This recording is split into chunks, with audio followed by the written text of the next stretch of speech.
একদিনের আগের কথা। কৃষক ভাই হেঁটে এদিকে আসছে, এসে ওইখানে দাঁড়িয়ে যায়, কারণ সে আর সামনে যেতে পারবে না, রাস্তা আটকা। তারপর সে ভাবতে লাগে রাস্তাটা বদলাবে। তারপর সে সেটা করে। যেহেতু সামনের রাস্তা দিয়ে আমি যেতে পারবো না, তাই আমাকে রাস্তাটা বদলাই। আসের আমার এক বন্ধুর পাশ থেকে আমি যেতে পারবো। ও বাড়ি আছে কিনা সেটাও জানা হয়ে যাবে। আমি এখানে বসে সময় নষ্টটা করব না। আসেছি বাড়ি থেকে, আমার বেশ কষ্ট হয়ে গেছে, খেয়েই উঠে চলে এসেছি। হাঁটাটা এখন আমি শুরু করি। কৃষক ভাই তারপর ভেবে যে তার বন্ধুর বাড়ির পাশ থেকে যাবে। বন্ধুর সাথে সে দেখা করে না প্রায় কয়েক বছর। সে বাড়িতে থাকে না, তার কারণে। তারপর সে তার সাথে দেখা করার জন্য সে আর ওখানে বসে না, তাড়াতাড়ি হাঁটা দেয়, কারণ তার সাথে দেখা করবে সে। কৃষক ভাই হাঁটা শুরু করে। হাঁটতে হাঁটতে সে এই রাস্তাটা পার করে অন্য রাস্তায় ঢুকে পড়ে। কৃষক ভাই সামনে এসে দেখে বিরাট বড় খাল। খালটা ছিল অনেক বড়। খালটাকে কিভাবে পেরোবে সেটা সে বুঝতে পারছে না। দাঁড়িয়ে পড়ে এইখানে আসে। তারপর ভাবতে ভাবতে তার মাথায় হঠাৎ একটা আইডিয়া এসে পড়ে। সে চিন্তা করে যে এখন লাফটা দেবে, কিন্তু কোথায় গিয়ে পড়বে সেটা সে বুঝতে পারে না। তারপর সে আবারও ভাবে যে আমি এখান থেকে এভাবে লাফ দিলে কোথায় গিয়ে পড়ব, কিন্তু পা যদি ভেঙে যায় ভয় করে তার। এখানে আর বসবো না, জোরে একটা লাফ দিই। নদীর ওপাশে যেতে হলে লাফ ছাড়া গতি নাই। এখানে আমি জোরে একটা লাফ দিলে বেশি ক্ষতি হবে না, তাই এখানে বসবো না। আসলে এখানে জলা জায়গাটা আমার ভালো লাগছে না, তাই এখন সোজা বরাবরটা দিয়ে লাফ দিই। আরে কৃষক ভাই যখন এই কথাটা বলে সোজা যখন লাফ দিবে, তখন তার পজিশন দেখছিল। পজিশনটা ছিল একবারে সোজা বরাবরে সে একটা লাফ দিবে, তারপর জোরে একটা ওখান থেকে লাফ দেয়। ভাই এ পাশে এসে তারপর ওদিকে তাকায়। কৃষক ভাই আসলেই দেখতে পায় সে পেরেছে, সে ব্যর্থ হয় নাই। তারপর সে যা হয় অনেক কষ্টে পার করলাম, এখন বন্ধুর সাথে দেখা করতে যেতেই হবে। এখানে সময় নষ্ট না করে তাড়াতাড়ি যাই, কারণ বিকেল হয়ে যাবে, সন্ধ্যা হলে সমস্যা। কারণ বন্ধুর সাথে দেখা করে আমাকে বাড়ি ফিরতে হবে। তো বাড়িতে মা বাবা রয়েছে, কারণ দেরি করে আসলে মা বাবা রাগ হবেন। তারপর কৃষক ভাই একটু পিছে ঘুরে হাঁটা শুরু করে। সেই হাঁটতে হাঁটতে জঙ্গল পেরিয়ে পরের জঙ্গলে পা দেয়। সূর্য ডুবতে বসেছে, পারলো না সন্ধ্যার আগে যেতে, সন্ধ্যা হয়ে যাবে এখনই মনে হচ্ছে। তারপর কৃষক ভাই ওখানে একটু দাঁড়ায়। সন্ধ্যার আগে আসবো ভাবছি, পারলাম না সন্ধ্যার আগেই যেতে, তার সন্ধ্যা বানিয়ে ফেললাম এখানে বসে। আমার মনে হচ্ছে আজ বন্ধুর সাথে দেখা হবে, কিন্তু কথা বলাটা ঠিকভাবে হবে না। এটা বলেই কৃষক ভাই হাঁটা শুরু করে আবারও। ওখান থেকে হেঁটে চলে যায়, জঙ্গলটা পুরোপুরি পার করে। তারপর চলে ঢুকে পড়ে একটা শহরের ভিতর। পুরো সন্ধ্যা, দেখতে পাচ্ছে বন্ধুটা সে একটা বেঞ্চের ওপর বসে আছে। তারপর তাকে পিছ থেকে একটা লাড়া মারি, বসে পড়ি বেঞ্চে। বন্ধু মনে বুঝতেই পারেনি আমি পিছিয়ে বসা, বন্ধু তো সামনের দিকে তাকানো। তারপর আমি ওকে একটা জোরে ডাক দিই। তারপর বন্ধু দেখতে পায় পুরনো বন্ধু সাথে আছে। বন্ধু, প্রায় কত বছর পর দেখা, কেমন আছিস তুই? আরে সবাই কিরম আছে? এখানে কি করেছিস একা একা? কি খবর তোর? আজকাল কি করিস? আজবাজ কিছু কি আছে তোর? কোনো চাকরি বাকরি? পড়ালেখা শেষ করে যে হারিয়ে গেলি? তো চলে গেলি এদিক, আমি চলে গেলাম এদিক, দুজন দুদিক চলে গেছি। তারপর আজ এই দিনে দেখা হলো আমাদের। তা কি খবর? তোর খবরটা একটু বল আমাকে, কতদিন তোর সাথে দেখা হয় না। বন্ধু এই তো মোটামুটি, পড়ালেখা শেষ করার পর আর কাজবাজ পাইনি রে। একটা চাকরি পেয়েছিলাম কোনো মতে, কিন্তু সেটা টেকিয়ে রাখতে পারিনি, সেটা আর থাকিনি। তারপর চলে এলাম বাড়ি। তার এই এখন বসে বসে খাই, আর কি করব, চলাফেরা করে। চাকরি বাকরি আমার দ্বারা হবে না রে। তুই মনে হয় একটা বড় চাকরি লছিস, সেটা আজকাল এখন তোকে দেখতে পাই যে বড় বড় চাকরির সাথে বড় বড় লোকের সাথে তোর চলাফেরা আছে, তা আমাকে একটা ব্যবস্থা করে দে না বন্ধু। তুই যখন ভালো পর্যায়ে চলে গেছিস, তুই তো আমার ছোটবেলার বন্ধু, আমাকে একটা চাকরি নিয়ে দে না ভাই। বন্ধু, চাকরি তো এখন আর মুখের কথা না, এখন চাকরি খুঁজতে হলে মাথার ব্রেন লাগে আর দক্ষতা, সেটা সারা হয় না এখন। টাকা দিয়ে চাকরি করা গেলেও, চাকরিতে ঢুকতে গেলেও তুই ভালো কিছু বেতনও পাবি না আর টিকে থাকতে পারবি না বেশি দিন। তোর দক্ষতা রকম যদি স্যারকে না দেখাতে পারিস তাহলে তোর চাকরি থাকবে না তেমন। আমাদের ওখানে যত মানুষ কাজ করে তাদের অর্ধেকই দক্ষতা না থাকার কারণে তাদেরকে বের করে দেয় আমাদের স্যারে। কৃষক তার অফিসের কিছু কথা তাকে বলে, তারপর বলতে না বলতেই একটা ঘটনা ঘটে যায়। ও তাই, তার কি করব কল, এখন আর কিছুই করার নাই।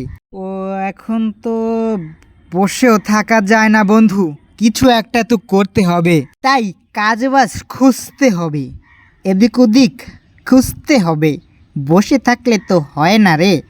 দেখি কি করা যায়, ভবিষ্যতের চিন্তা করে আমি এখন। দুইজনে অনেক গল্প করে, তারপর পিছ থেকে দেখে কাকা দৌড়াতে দৌড়াতে আসছে, ওখানে এসে দাঁড়িয়ে হাঁপাতে থাকে। আরে কাকা, তুমি এখানে হাঁপাতে হাঁপাতে কি করছো? তোমার কি হয়েছে কাকা? আমাদের কি তাড়াতাড়ি খুলে বলো, তুমি হাঁপাচ্ছ কেন? এখানে হাঁপালে হবে না তো, খুলে বলো। তোমার জন্য কিছু একটা তো করতে হবে আমাদের, তাড়াতাড়ি বলো কি হয়েছে।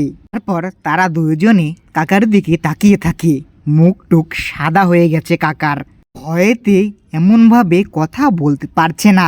বুকটা যখন তার কাঁপতে থাকে, কথাও তেমনি কাঁপতে থাকে। সে কি বলবে, ভয়তে কাঁপতে কাঁপতে সে বসে পড়তে চায়, কিন্তু সে পুরোটা ঘামিয়ে গেছে, বসতেও পারে না। আরে কাকা, তোমার কি হয়েছে? তুমি হাঁপাচ্ছ কেন? তোমার যেটা হয়েছে কি দেখে আসছো? তুমি এত ভয় পেয়ে আসছো, আমাদেরকে যদি খোলসা করে না বলো। তারা দুইজনে তাকে অনেকবার বোঝাচ্ছে যে জঙ্গল থেকে কি জিনিস দেখে আসছে। কাকা মনে হয় খুব ভয় পেয়ে আছে, কাকার একটু জিরানো দরকার মনে হয়। কাকা না জিরাতে পারলে কাকা অসুস্থ হয়ে পড়বে তো। কাকা বসুন না, এত হাঁপালে হবে না তো, তো বেশি ব্যস্ত হলেও তো হবে না, আপনি জিরিয়েতে বসেন ওইখানে, কেউ ব্যস্ত দিচ্ছে না আপনাকে, তারাও তো নেই, তো ব্যস্ত হলেও হবে না কাকা। কাকাকে যখন এটা বলে, কাকা একটু হাঁপায় ওইখানে আবারও, কারণ সে যা দেখে এসেছে সেটা বলতেই পারছে না, মনে উঠলেই বুকটা কেঁপে ওঠে। আরে ওই জঙ্গলে একটা ভূত বাস করে, আমি দেখে আমার হার্ট বিট কেঁপে উঠেছে, একটু তোরা দেখে আসিস তো। আমি দেখে পুরা ভয়েতে দৌড়াতে দৌড়াতে আসছি, আমি ঠিক মতো দাঁড়াতে পারছি না রে, একটু ভয়েতে একটু বারে শেষ হয়ে যাব। কাকা আপনি টেনশন নিয়েন না, আমি এবং আমার বন্ধু এই ব্যাপারটা হ্যান্ডেল করব, ঠিক আছে? তারপর কাকাকে যখন এটা বলা হয়, কাকা একটু শান্ত মনে একটু জিরানোর টাইম পায়। ও তো ঠিক বলেছে, একটু বিশ্রাম দরকার আপনার হার্টবিটটা দুর্বল, তাই কাঁপতে কাঁপতে আসছেন, ভূত দেখে মনে হয়। কি দেখেছেন জানি না, তবু আমাদেরকে রিচার্জ করতে হবে একটু। এখানের ব্যাপারটা আমরা দুইজন সবকিছু দেখবো না কাকা, আপনি না হলে বাড়ি যান, আপনি এখানে হাঁপালেও হবে না, আপনাকে একজন ওঝাও দেখাতে হবে মনে হচ্ছে, পুরোপুরি ভয় পেয়ে আছেন তো আপনাকে, তাই ডাক্তার না দেখালে আপনি ঠিক মতো চলাফেরা করবেন। আরে তোরা দেখলে তোরাও ভয় পাবি, ওই জঙ্গলে গিয়ে দেখ, এখানে ভূত আছে 100% নিশ্চিত, আমি দু চোখে দেখে এসেছি, এখানে একটা ভয়ঙ্কর কিছু আছে গাছতলায়, ঠিক আছে? তোরা একটু ভালো করে দেখিস, কিন্তু বসে থাকিস না। তারপর কাকা পুরো হাঁপাতে হাঁপাতে ক্লান্ত অনুভব করে, সে ভয়ের কারণে সে পুরো ভয় পায় এবং আবার হাঁপায়, সে হাঁপাতেই থাকে, মনে হচ্ছে এখনই প্রাণটা চলে যাবে। ওইখানে যখন হাঁপাতেই থাকে তখন ওইখানে বসে। তারপর কাকা হঠাৎ করে ওইখানে গুটিয়ে পড়ে মাটিতে, পুরো ধপাস করে, তারা আচমকা ভয় পেয়ে যায়, তারা দুইজনে দেখে ভয় পেয়ে যায়। তারপর তারা কাকাকে নিয়ে তাদের বাড়ি চলে যায়। কাকা মাটিতে লুপসে পড়ে গেছে ওইখানে। আরে ধর ধর, কাকা পড়ে গেল তো, তাকে বাড়ি নিয়ে চল, ভয়েতে সে পড়ে গেছে। বন্ধু কাকাকে ধর, কাকাকে নিয়ে যাই, কাকাকে সুস্থ করতে হবে। হ্যাঁ হ্যাঁ, আমার বাড়ি ধারেই, ওই কাছেই, ওইখানে, ওখানে নিয়ে চল, তুই একটু ধর। আমার বাড়ি কাছে এবং হসপিটালও ধারে আছে, ডাক্তারও নিতে পারবো নি, সমস্যা নেই। কাকার হার্টবিটটা দুর্বল তো, তাই মাটিতে পড়ে গেছে। তারপর তারা কাকাকে তার বন্ধুর বাড়িতে নিয়ে যায়, কৃষক ভাই আর তার বন্ধু মিলে তারা নিয়ে যায়।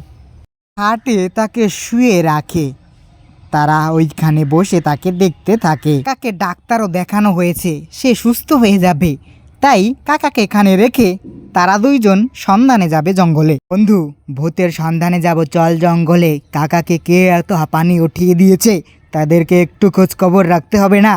চল তাহলে আমরা এখনই বেরিয়ে পড়ি, রাত্রে গেলেই ধরা পড়তে পারবে, দিনই তো ভূত থাকে না। তাহলে আমরা চল। ঠিক বলেছিস বন্ধু, এখনই যেতে হবে আমাদের, তাই আমরা এখানে দেরিটা না করে চল এখনই বেরিয়ে পড়ি, রাত গভীর হওয়ার আগে। আবার বাড়ি আসতে হবে তো, এখন গেলে ব্যাপারটা বুঝতে পারবো যে ওইখানে কারা বাস করে। কাকাকে কারা ডিস্টার্ব করেছিল তখন ওইখানে, এত ভয় পেয়ে কাকা আসলো। তারা দুইজনে গভীর চিন্তায় ছিল। তুই ঠিক বলেছিস বন্ধু, একদম কারেক্ট কথা। এখানে বসে থাকলে হবে না, জঙ্গলে যে ব্যাপারটা রিসার্চ করতে হবে। চল, একা গেলে হবে না, আবার তুই চল সাথে। ওই জঙ্গলে এত কি আছে যে কাকা ভয় পেয়ে যায়, মানুষ মরে যায়, যারা ফিরে আসে না, তো ভয়ঙ্কর কি আছে, চল দেখে আসি। আমারও তো সেই একই কথা বন্ধু, ওইখানে কি আছে এত, দেখতে হবে কিন্তু আমাদেরও। আমরা যদি এখন না যাই তাহলে মনে হচ্ছে উদ্ঘাটন কিছুই হবে না আমাদের, তাই বন্ধু তাড়াতাড়ি রওনা করে যেতে হবে। বন্ধু, ওইখানে যারা যায় তারা তো আর ফিরে আসে না, আমরা কি ফিরে আসতে পারবো? কিন্তু ভয় আমার নেই তেমন, তুই যেতে পারিস। তারা দুইজনে প্রস্তুত হয়। তো রেডি আছোস? চল তাহলে, আর দেরিটা না করে চলি।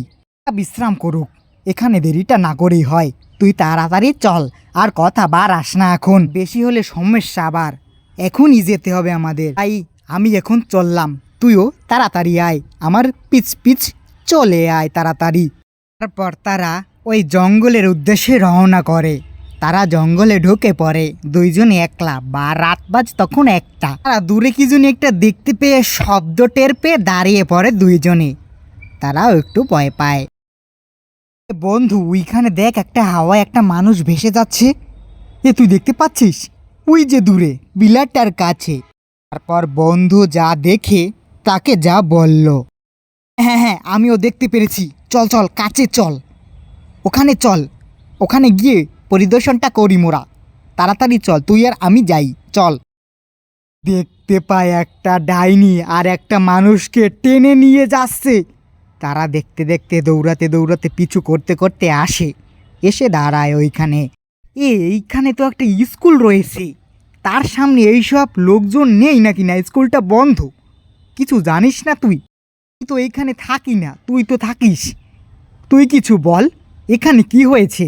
এখানে স্কুলটা বন্ধ কেন এতদিন? আমি কিছুই জানি না। এসব ঘটনা যখন ঘটে যায় তখন বন্ধু দেখে ভয় পেয়ে যায়। কৃষক ভাই তো কিছুটা কথা বলেছিল সাহস করে তাকে, কিন্তু তার বন্ধু তাও পারেনি, এতটা পরিমাণ ভয় পেয়েছে ডাইনিটার শূন্য ভাষা অবস্থা দেখে। তাদের হার্টবিটটা ধুপুক ধুপুক করতে থাকে। তারপর তারা ওইখানে দাঁড়িয়ে পুরো ব্যাপারটা একটু চিন্তা করে, পুরো ব্যাপারটা। তখন তারা চিন্তা ভাবনা করে কিছুই বের করতে পারে না, দুইজনেই তারা ভয় পেয়ে ওইখানে দাঁড়িয়ে থাকে। একেবারে অন্ধকার, সাথে টর্চ লাইটও নেই, তারা দুজনেই প্রায় আতঙ্ক হয়ে আছে ওই জায়গাটায়। ডাইনিটা যখন যাকে টেনে নিয়ে গেছিল সেই লোকটা হেঁটে আসছে, তারা দেখতে পায় এবং দেখে যে এটা কিভাবে সম্ভব, এ কিভাবে আসলো, এ তো সে ডাইনির হাতে মারা গিয়েছে। তারপর সেই লোকটা তাদের সামনে এসে দাঁড়িয়ে থাকে, খুবই ভয়ঙ্কর দেখতে। সে কেমনে জনি তাদের দিকে তাকিয়ে থাকে। এই বাবু, কোথায় যাচ্ছেন আপনারা এত রাতে? আপনাদের তো খুব সাহস, এই জায়গাটা ভালো না তো বাবু, জায়গাটা মোটেও ভালো না। দিনকার 3জন এসেছিল ঘুরতে, প্রাণ নিয়ে যেতে পারেনি। আপনারা প্রাণ নিয়ে যেতে চাইলে এখনই পালান, না হলে প্রাণ নিয়ে আর যেতে পারবেন না কিন্তু। ঠিক আছে ভাইয়েরা, সাবধান করে দিলাম আগে থেকে। বাঁচতে চাইলে পালান, সময় আছে হাতে। কিন্তু আমরা তো পালিয়ে যাব, কারণ এখানে থাকবো না। তুমি কে সেটা তো বলো। তোমার গলাটা অদ্ভুত কেন? একটু আগেই তো একটা ডাইনি তোমাকে টেনে নিয়ে গেল, কিন্তু তুমি কিভাবে বেঁচে আসলে? তুমি আমাকে এইটা খোলসা করে একটু বুঝিয়ে দাও। চলে যাচ্ছে, কোনো ব্যাপার না। কি হয়েছে? ডাইনিটা ওভাবে তোমাকে নিয়ে গেল কেন? আমার ব্যাপারটা ঠিক লাগছে না। খোলসা করে না বললে আমরা কিন্তু এক পাও নড়বো না এখান থেকে, বুঝছেন? হ্যাঁ, ও তো ঠিক বলেছে। কি আপনি এখানে কিভাবে জ্যান্ত অবস্থায় দাঁড়িয়ে আছেন? আপনি মৃত মানুষ কিভাবে জীবিত হয়ে আমাদের সামনে দাঁড়িয়ে থাকতে পারে? আমাকে তো একটু বলুন, আমার মাথায় কিছু ঢুকছে না। এমন ভয়েতে মাথা টাথা হাত পা কাঁপছে। বন্ধু কিছুই বুঝতে পারছে না, আমিও কিছু বুঝতে পারছি না। কি হয়েছে বলুন, না হলে নড়বো না। আপনাদের তো ভারী জেদ মশাই, প্রাণের মায়া নেই মনে হচ্ছে। আপনারা তাহলে দেখুন আমার জাদু, এখানে আমি কি করতে পারি। তারপরও যদি বিশ্বাস না হয় তাহলে আপনারা এখানে থাকতে পারেন। আমার তাহলে আসল রূপটা আপনাদের সামনে আনি, ঠিক আছে? তারপর সেই লোকটা তার চোখের মণি দুটা সরিয়ে ফেলে, তার চক্ষু সাদা বানিয়ে ফেলে। বানানোর পর অবাক করা কাণ্ড যে সে যা করে, তাদের দুজনারে পুরো ভয় পেয়ে দেয়। পুরো ভয় মানে পুরো ভয়, অনেক ভয় পায় তারা। তখন পুরোপুরি চোখের মণি সাদা হয়, তখন সে ওইখানে দাঁড়িয়ে না থেকে একটু হাওয়ায় ভেসে যায়, পুরো হাওয়ায়। এর তোর চোখের মণি সাদা হলো কিভাবে? বন্ধু দেখ, এর চোখের মণি সাদা। দেখ তুই ভালো করে। আশ্চর্য ব্যাপার। তারা পুরো ভয় পায়, তাকে দেখে একদম নড়াচড়া করতে পারে না। আরে এটা মনে হয় মানুষ না, এটা ভূত। বন্ধু পালাতে হবে। দেখতে পাচ্ছিস বন্ধু, এই লোকটা একটা কাঁপুনি দিয়ে হাওয়ায় ভাসতে শুরু করে, একদম উপরে চলে যায়। তারপর একটা গেটের উপর বসে পড়ে। কি রে, বিশ্বাস হয়েছে এবার? চিনতে পারছিস কে আমি? আমি মানুষ নই, কি জলজান্ত ভূত একেবারে। তোরা যদি এখনো বুঝতে না পারিস তাহলে ভালো করে দেখ আমাকে। আর থাকতে পারিনি, ওখান থেকে দৌড়ে পালিয়ে যায় খুব তাড়াতাড়ির সাথে। তার বন্ধু আর কৃষক ভাই খুব তাড়াতাড়ি পালিয়ে আর একটা জায়গায় পৌঁছে যায়। এখানে গিয়ে যা দেখতে পায় সামনে একটা ডাইনি সেই লোকটাকে চিৎ করে রেখে রক্ত খাচ্ছে। খুব রাত, তখন 2টা থেকে 3টা বাজে। সেখানে এরা ঘটনাটা ঘটাচ্ছে। ডাইনি এই ঘটনাটা ঘটানোর কারণে তারা দুইজন দেখে পুরা ভয়েতে কাঁপতে কাঁপতে ওইখানে আর দাঁড়িয়ে থাকতে পারে না। কোন রক্তটা খাতে ছিল, তখন আমরা এই ফাঁকে পালিয়ে আসি ওখান থেকে। কারণ ডাইনির কবলে পড়লে একবারে প্রাণটা হারাতে হবে, তাই 1 সেকেন্ডও দেরি করি না। আমরা দুইজনে ওইখানে আর বসি না, একেবারে চোখ বুঝে দৌড় মারি।